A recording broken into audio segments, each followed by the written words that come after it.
Morning all. I was always sure I'll find a couple of you coming in early. So let's see.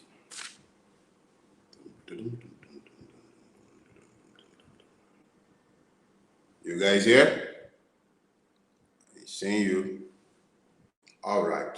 2 early birds here already. So here is what we usually do.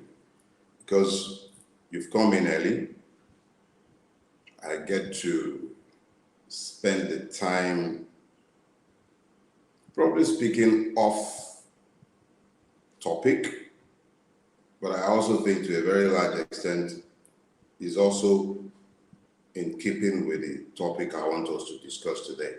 So I started last week, if you recall, we talked principally about the choices before us, the PVC or the gun. And I took time to explain how these might seg into each other if we're careless about the kind of choices that we make in the coming election. So this morning, I want to speak to the Nigerian middle class, and I'm speaking again to the subject, the PVC or the gun. But since we are not quite at the point where I should start the talk itself, let me now share one thing with you that I think dovetails into themselves. Let's talk about the Lekki-Ikoyi link bridge. Now, I was at the stakeholders meeting that LCC, that criminal organization, and I say criminal organization, including its managing director, they are criminals. I say that understanding very clearly that I may be called upon to prove what I am saying, and I'm saying it without reserve. They are criminals, complicit in the multiple murders that took place at the Lekki toll gate. They refused to submit documents to subpoenas. They refused, up till date, they have not released the footage, the CCTV footage. So let's not be arguing about the criminal complicity of LCC and all those associated with it. Now, but what has it done recent time? So on Wednesday, I went for the stakeholders meeting, and I heard 1,001 people speaking to how oppressed they felt that Lagos state government will even presume to come to open the toll gate. And then when everybody had talked, the women spoke, traditional people, the Etiosa Indigenous Forum, the resident association chairman, I didn't even feel any need to say anything again. Banky W spoke, Macaroni spoke, M1, Yemi Adamolekun, everybody spoke. There was nothing to add. The citizens, quote and unquote, spoke loudly, resoundingly, and you would expect that in a democracy, quote and unquote, where the voice of the people should count, such rulers or government would pull back from doing something that is patently anti-people, and that the general majority of the people in that corridor have made clear they do not desire. But of course, our voices do not count because we rarely vote. Don't let me say that if I've made clear that the vote is not necessarily a cure-all. It's not a silver bullet. But the level of contempt that the rulers have for us is reflective of the disconnect between the will of those who are governed and those who presume to govern. We're almost at 10 o'clock, but I need you to consider this. How do you justify multiple toll gates in a neighborhood on roads that are the sole thoroughfare in and out of those neighborhoods? Now, what's the connection? The totality of those who live within, in fact, even those who were once upon a time indigent have become aspirational members of the middle class. A larger proportion of those who live, especially in Lekki Phase 1, cannot claim to be anything less than the middle class. the level of disconnect, their readiness to take burdens that are not their own, that will lead the government to have the level of contempt that it has for them, is only a pointer to how bad the middle class has functioned. So, good morning, everybody. It's now 10 o'clock. That was me ranting. You know I enjoy ranting since I enjoy the sound of my own voice. So this morning, as I had said to those who came in earlier on, we're talking about the PVC and the gun, but we'll be speaking more specifically, trying to tailor the discourse to the middle class. So when I say the middle class, what is the middle class? It's a valid question to ask in a place like Nigeria, where we tend to use words without necessarily linking them to the intended meanings by those who originated these words. So what is the middle class? Ordinarily, the middle class is a creation of European, or shall I say Western, social engineering. How? Remember that Europe grew out of feudalism, monarchies. As this grew, some people had to serve them. So those who had to serve them were buffers between the rulers and the serfs. So this class, people were persuaded to talk about socialism, class, and all of that would do a better job. But suffice to say that this was the class that was given access to credit, educated to be able to serve both the purposes of the state and those of the rulers. And they became economically advantaged, principally because of access to credit. That's where you had creations of stuff like mortgages, which meant they could own their own homes, even if they were buying from the lots.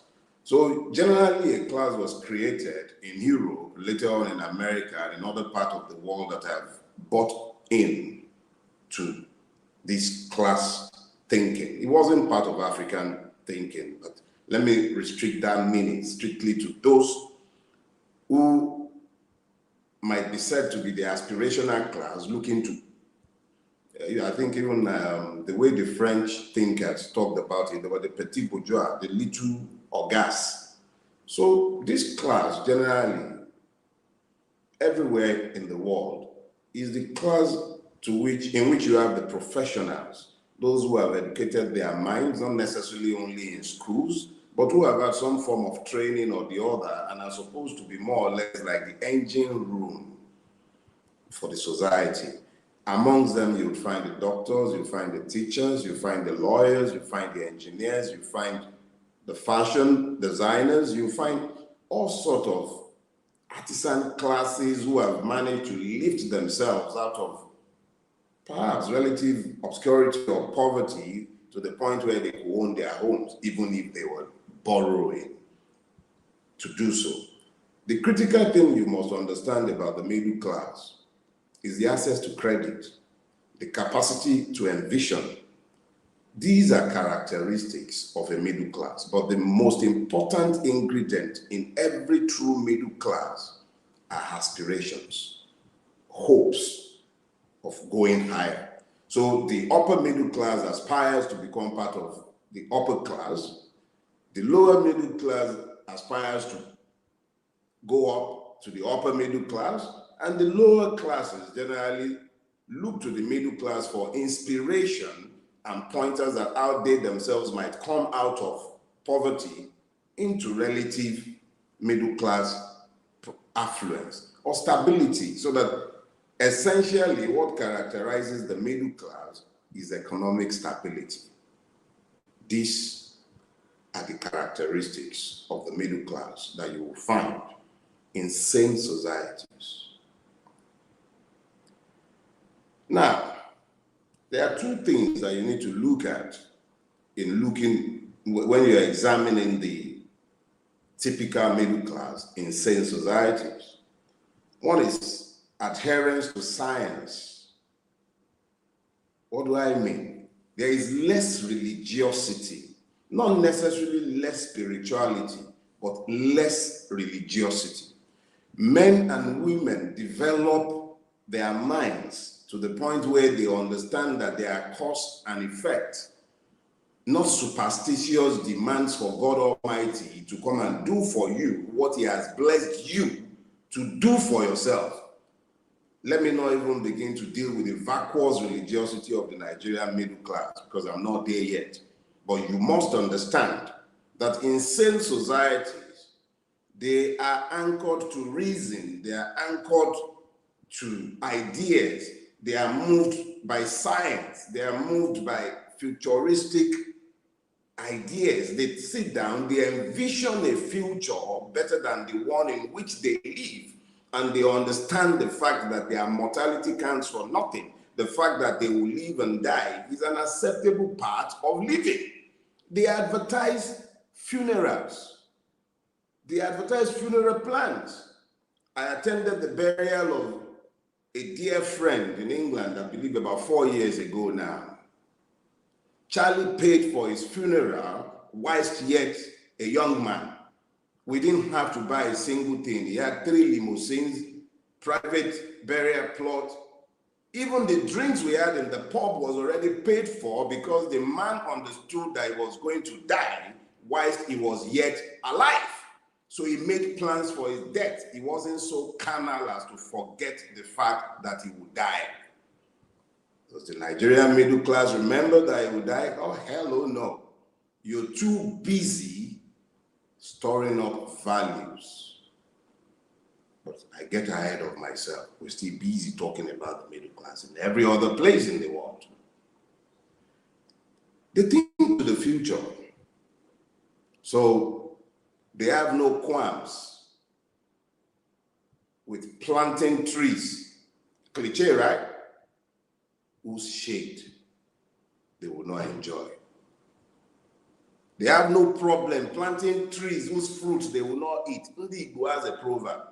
They say that if you want to enjoy the shade of a mango tree in your old age, plant it whilst you are yet a youth.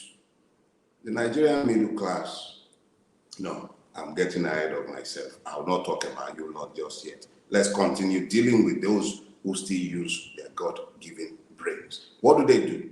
So they sit down and they think, in 20, 30 years' time, the society would have grown to this point. These would be the needs infrastructurally. These would be the needs in education. These would be the needs in health. These would be the needs in so many things and ideas that advances society. They think futuristically, and then they plan for it.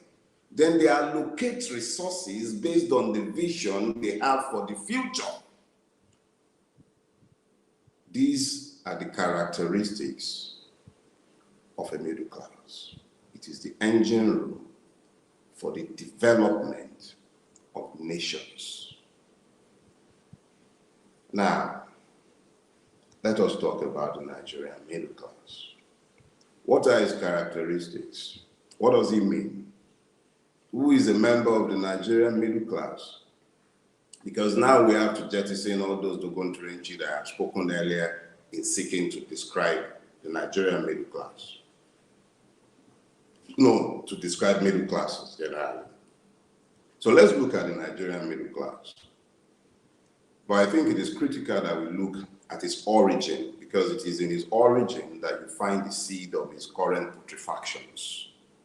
The Nigerian middle class was built essentially out of those purposed to serve colonial needs.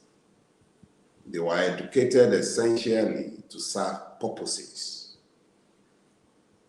So you can open up a textbook on sociology or political science, for instance, and find a subject such as the advantages of colonialism being taught in the Nigerian school years after the Oyibo had left. So they were still serving the purposes. So we created a middle class that was existential in its outlook, that was not anchored to purpose or to vision. It was to serve the system. And there were offshoots. The professional middle class who furthered the interest of the system. But as we have entered the years of the ruiners, perhaps beginning with Babangida for one, what happened is that the pauperization of the middle class began. And as it had become increasingly pauperized, first we saw, that was when my generation, we grew up understanding how tasty yam and groundnut oil with salt,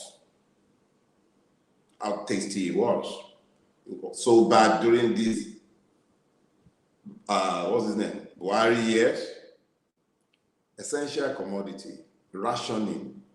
So my generation, which makes up a large portion of the Nigerian middle class, grew up with scarcity ingrained in their mentality. So they learned to grab, focus on fixing all the failures of the state. The state stopped educating children, stopped educating Nigerians generally. I first became scandalized by the thought, I believe it was in 1994. Yeah, 94, April 1994, I wrote a piece for then AM newspaper. It must have been on the 17th of April, wherein I was reviewing the budget for that year. Abacha didn't release the budget until April, so I was asked what my opinions were. And I looked through it, and I realized that a pitiable sum was voted for education, and I voiced out in my opinion piece that I was convinced that the Nigerian state had made up its mind to undereducate the children of the poor so that they might only be fit to serve as slaves to the children of the rich. What I didn't know at the time was that the rich would not even bother to leave office for their children to inherit.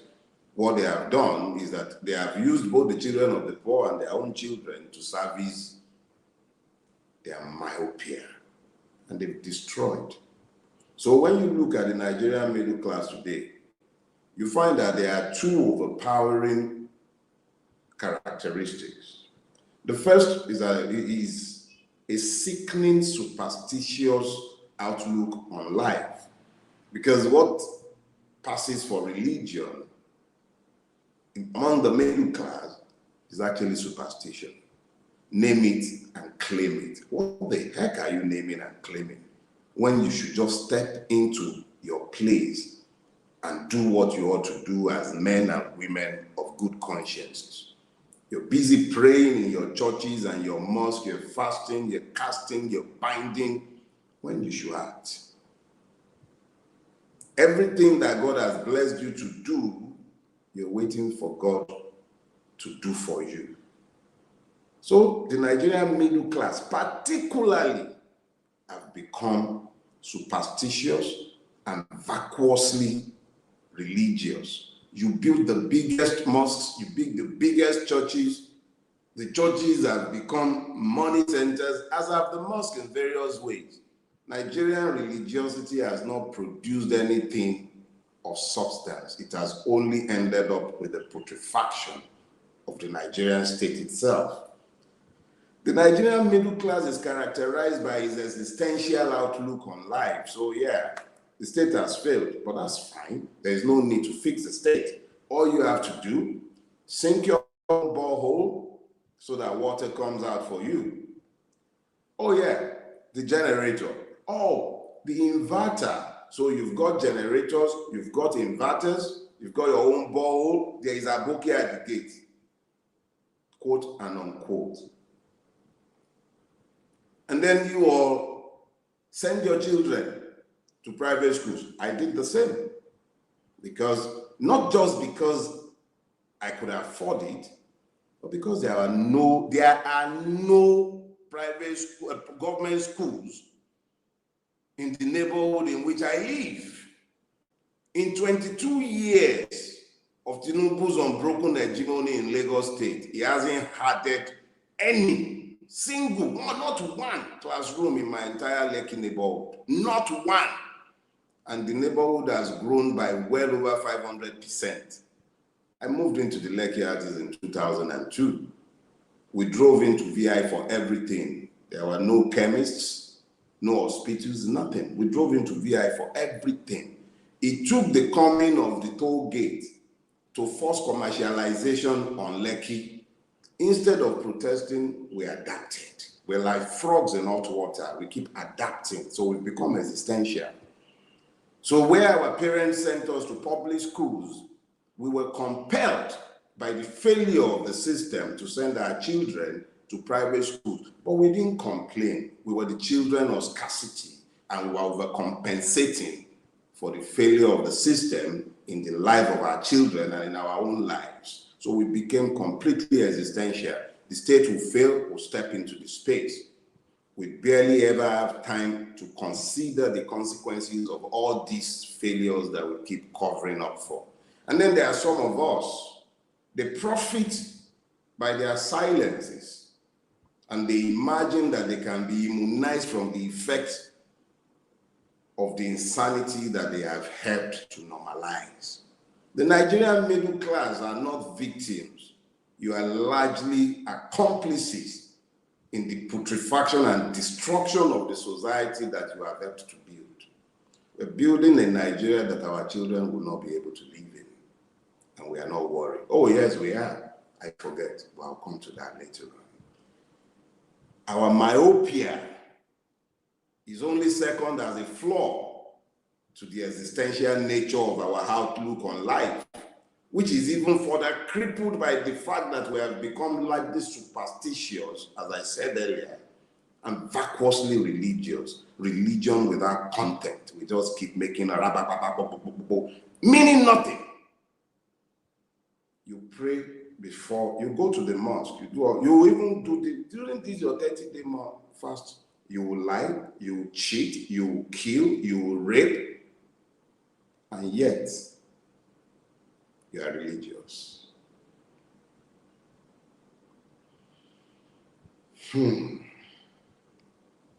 Let me tell you how the Nigerian middle class has failed the Nigerian youth, including your own children. Let me share. So, first off, my own children are not within the government school system because none exists. Let's be clear about that. So I'm not suggesting that I am immune from the criticisms that I have leveled. But that is not the point now. Let me move to the point that I really want to make about this. Everywhere else in the world, the middle class is working, believing that they will leave a better country behind for their children to inherit. Here in Nigeria, instead of us to focus on building a country that our children would inherit with joy,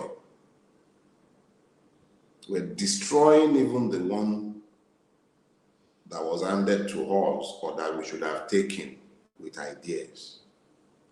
So I went to a barbecue at a friend's house sometime about a year ago, and another friend walked in.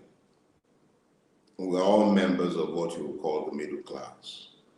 So this other friend walked in, and this is my friend.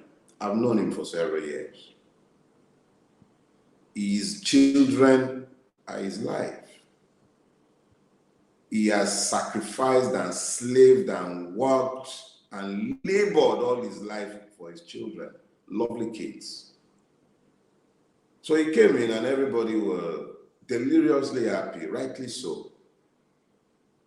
The child made a brilliant result in one of the top-notch universities in the world. My friend doesn't own his own, but every year he drops sacrificially to pay his children's school fees. So we were all happy and everything, and then a sad part of the conversation began. And what was the sad part? They were congratulating my friend. The child had offers from all over the world, top-notch merchant banks, investment banks, research institutes. She made a first class. Yeah, a first class. I believe, is it Oxford or Cambridge, one of the two. She made a first. A Nigerian, educated within the Nigerian school system, private school system, and then she went abroad. She made a first. So she had multiple offers from various blue chip companies all over the world. And all of us, perhaps with my exception, were ecstatic. And I started thinking to myself, my friend spent the substance of his life, he's in his 50s now like me, to educate this child as he has and as he still is the others. But Nigeria is not going to take the benefit of the brain that had been developed and trained at great cost to my friend and to this stupid country called Nigeria. But she's going off to some other country in the world, and we were all busy congratulating her. And I became saddened, deeply saddened, because I saw the future of Nigeria dissipated. Nigeria is bleeding, but it's not just the deaths, it's bleeding talents. Do you know the number of Nigerians, children of members of the middle class themselves, who are fleeing Nigeria, Canada, Australia? They're fleeing every day because of the failure of the Nigerian state, ably calibrated with accomplices from within the middle class itself. So we're building a country we hope our children will not have to live in. How does that sound to you? You're building a country that you hope that your children will not need to inherit from you. Several members of our ruling class, if not all, have secondary citizenship of multiple countries. But we, members of the Nigerian middle class, you sometimes sell your substance to acquire that. Where is the sense in that? Where is the brain? You're building companies, you're building businesses. You've spent your lives building substances, and yet you do not hope that your children would inherit those businesses as legacies to you having lived. You are hoping they would have a country that will welcome them. So we're already, shall I use the word, refugizing the next generation. Where is the brain in that, my dear members of the Nigerian middle class? Our myopia is mind-boggling in the extreme. How have you failed the Nigerian youth? By your refusal to offer leadership, both in thought and in deeds. You failed, and we have failed woefully. Woefully. But we can do things differently. We can redeem ourselves. How? I'll tell you. Go and register to vote if you have not. If you had, find your PVC, reconnect yourself with it. Now, let me explain something to you. It is sometimes difficult to see the tree because of the forest. If you focus too long on the forest, you would not see the tree. And that is what has happened to all of us. When Nigerians think about change, they're thinking the presidency. We must change the president. Wrong focus.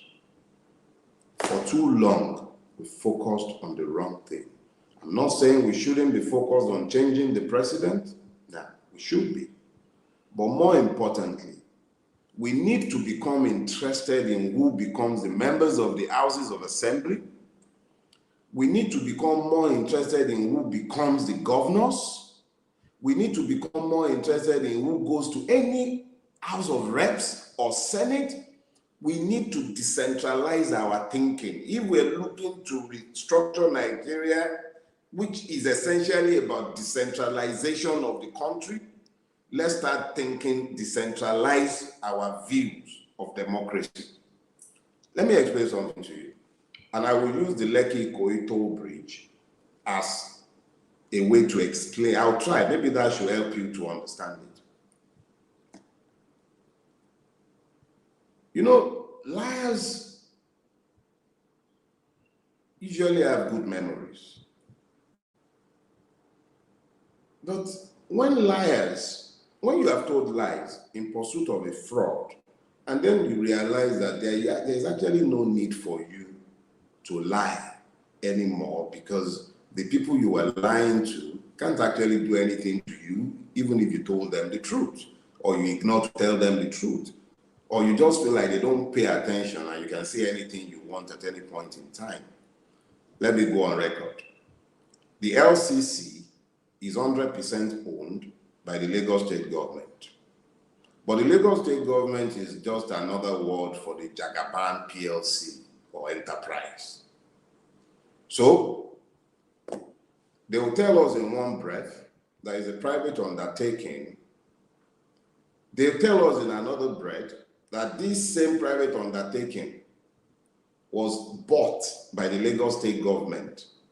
First, during Fashola's regime. Second, during Ambode's regime. First, I think it was a 7 point something billion, and then another 16 point something billion paid by Lagos State to acquire the ownership of this company. This same company stood before the Lekki panel. Both its MD and the secretary to the Lagos State government, or rather the head of service, confirmed that this company is owned by the Lagos State government. But this company insists on collecting toll in a neighborhood where the Lagos State government has not deemed fit to offer either water. And look at that Lekki that you're seeing. All of you think is London. Now lie. Unless you're in one of the private estates, you're buying water or you have your borehole. That's how bad it is. The Lagos State government does not have 100 meters of public water mains in the entire Lekki metropolis. Did you hear that? You see water flooding all our streets, but you will never find government water in our homes. The Megat's children are compelled to go to private schools, some of which are not even registrable, for the simple reason that the government has provided none. Not one government hospital of note in the entire Lekki Peninsula. The only road in and out of the neighborhood that was built by Jakonde is what they have acquired and they are busy tolling. How much is made from this tolling? Nobody knows. How much is made from the toll gate? How much is made from the bridge? Nobody knows. But beyond not knowing, what have we been able to do? Very little. Because we take everything, we accept everything. If you ask people to protest, they are more interested in thinking, I don't want to die, Jari. They will now start shooting, and it's not far-fetched. The Channel's correspondent that was at the toll gate, I'm sure you all saw the video. Imagine if they would do that to a journalist in broad daylight, on record. Think of what they did when they switched off the light.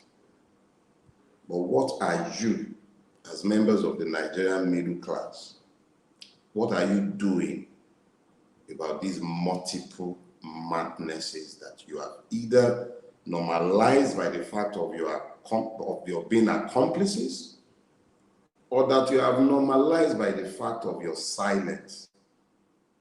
What are you doing about it? Not everybody will get coconut head and protest on the bridge. I will. Let's get that clear. I will be there to protest. Not everybody will do that. But the least you can do, lend your voice. Get up. Register to vote. Reconnect to your PVC. Punish them with your vote. Votes might not count everywhere else, but break it down to segments and it begins to count. Let your vote count for the House of Assembly person that you will decide to vote for based on issues. based on issues, based on policies. Don't care about the person's party. Look for like minds. Some of us will try to help to come up with some sort of voting list so that you would at least have some basis in altruism guiding your choices. But let's be clear. If you are refusing to connect with your PVC, which, as I have already pointed out, is not a silver bullet, it's just a way to mobilize you, get you ready, get you connected.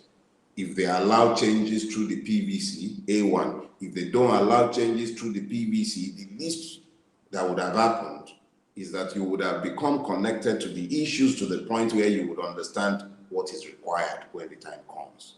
So I'm not talking about the PVC because it's some silver bullet that will make everything disappear and everybody will live airy and happy together thereafter. No. But I'm saying get your PVC as a step to connecting yourself to the electoral process and to the issues. It is only when you are connected and you can determine the fate of the assemblyman, you can determine the fate of the governor. How many people voted in the last elections in Lagos State to make the governor? In a state that touts its population as being well in excess of 20 million people, I doubt that you had up to 2 million people voting in that election. Imagine what would happen, and that is with all the inflation of the votes and every shenanigan that took place. Imagine what would happen if you were to get up. It's not just about you getting your PVC and voting. Educate those who look to you for education, the youth, the lower classes. Educate them. And then stop lending yourselves as tools of oppression and evil in the hand of the ruling class to whom you have affiliated yourselves. You focus so much on your existence that you forget the immortality of the soul. You're so focused, so scared of what they might do to you that you are ignoring what you are doing to the future generation by your silence and your complicity. Reconnect yourself with your PVC. Reconnect yourself with those who look to you for guidance. It shouldn't be lost on you. Now, it is those who refuse to evolve that dies out, become extinct. The Nigerian middle class has to evolve. You have to evolve because it is critical that you offer direction into the future. For your very survival, you would have to evolve, and I'll show you why. Let me remind you. Remember the name Ponde, the gentleman that was busy fainting in the National Assembly. You know, every time I remember that picture, something strikes me. I'm forced to look at all the other evidence of crass impunity that has become part of our everyday lexicon and part of our everyday lives. Off the mic. This Nigerian ruining crash is not expecting to pay a price for the serial evil that it is doing and that it has done to the Nigerian people. Impunity has been established and institutionalized during the reign of General Buhari. So generally, the ruling class knows something that you, members of the middle class, should know, but that you are ignoring. They don't expect consequences. They've given up Nigeria as lost. That is why they are busy acquiring all sorts of citizenship up and down the place. All of them, obas, emirs, captains of bandits, they call captains of industry. They all have multiple citizenship. But me and you, but most of us, even when you acquire it, it's at great cost. Our need for self-preservation should be sufficient to show us the need to imagine a better Nigeria. Imagine a better Nigeria, because what else do we have? Nigeria is failing. And if it fails, those who pay the largest price are members of the middle class. You are the ones whose substances are here.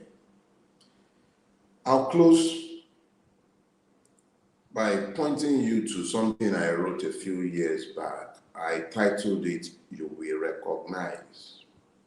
You Will Recognize is essentially talking to the middle class who imagines that they can talk revolution to which they are not connected. They romantically look to the man on the street who is already hungry to save them from the chokehold of the ruining class. Meanwhile, they are the ones closest to the ruining class, and they are not talking to the ruining class, not making demands of the ruining class, but they expect the man on the street who is burning tires on the street to be the one to demand their own freedom.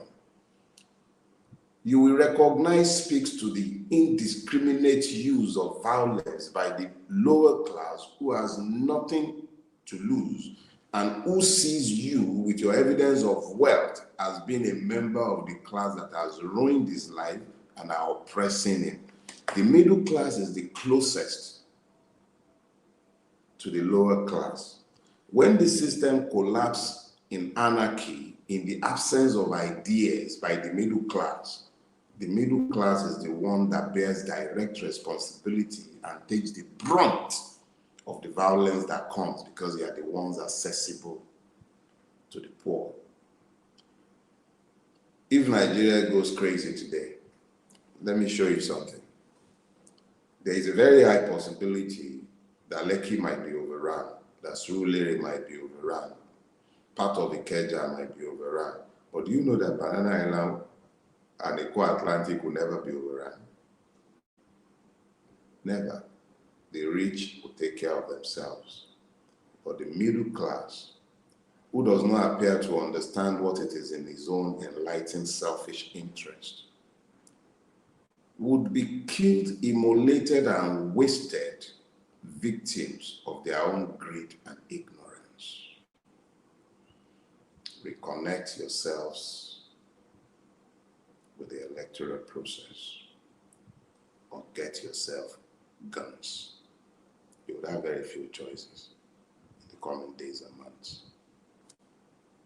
Enjoy your morning, and thank you for joining me. I'll see you next Saturday, same time. I'm happy to get your reactions. Oh, and yes, please, you secessionists, let's be clear. I got no problems with you. I understand your pains. I concede the validity of all your pains. I have no problem with you, but please stop wasting your time telling me the electoral system will not work. You haven't shown me a better path yourselves. The guns will not work either. Only more people will get killed. But if we use the electoral process, get the right people into office, we can begin to deal with the system that has created the madness.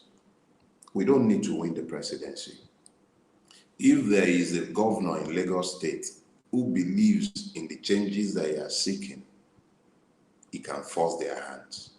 If there is a governor in Imo State elected by the people who believes in what the people want, there will be changes.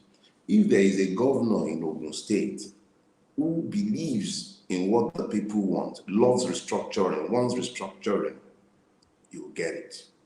Today, there are dangerous amendments to that fraudulent constitution being passed around in the state houses of assembly. Don't waste your time on me. Go pressurize the fraudulent goats sat in your state houses of assembly before they turn Nigeria over completely to aliens. They call it the indigenous heart or something like that. All you need, 20 years residency, become an indigene of the place. You have Pantami handling your national ID program, national identification something. Is in the hand of a terrorist. So let's be clear. There are different ways to the market. I'm not your enemy. Stop wasting your time on me. All right? I'm sorry I had to deal with that. I'm just tired of all the distractions they bring with their endless repetition of the obvious. So enjoy your weekend and have fun. I have.